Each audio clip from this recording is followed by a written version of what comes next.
Evo, sem ti kar narisala. Za dobro petje moramo obvladovati telih 5 komponent. Ena je dihanje. Dihanje je tisto, ki ustvarja zvok. Izdih se zaleti v naše glasilke in ustvari zvok. Zato je dihanje tako pomembno za petje. Druga komponenta je delovanje naših glasilk.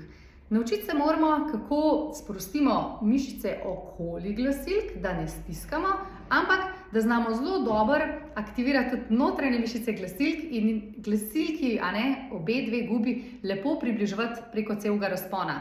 Če to obvladujemo, potem imamo lahko poln glas na nizkih in na visokih tonih.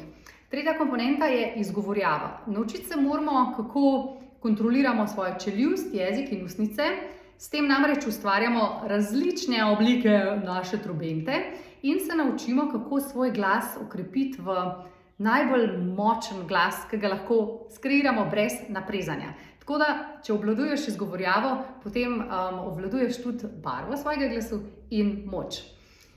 Potem četrta komponenta je telo. Vsaka prekomerna napetost v telesu nam vpliva na zven našega glasu in na delovanje, tako da, ko to sprostimo, se glas kar naenkrat sprosti in postane bolj svoboden. In pa peta komponenta, naše misli in prepričanja. Jih imam tukaj na sredi, zato ker tole pa upravlja vse te komponente. Če ne verjamem v svoj glas, če me je strah, kakšno bo dihanje? Plitko, kakšna bo izgovorjava? Ja, bolj zategnjena, bolj nazaj. Tako da v bistvu ta komponenta je zelo pomembna, ker je pomembno, kaj ti verjameš v svojem glasu in kakšen je namen petja tvojega. A se želiš dokazovati, a se želiš sproščati, vse to vpliva na delovanje tvojega glasu. No, to si bomo pogledali na delavnici in potem bomo to delavnico naredili res zelo praktično. Za vsako od teh komponent imam zate ogromno enih vaj.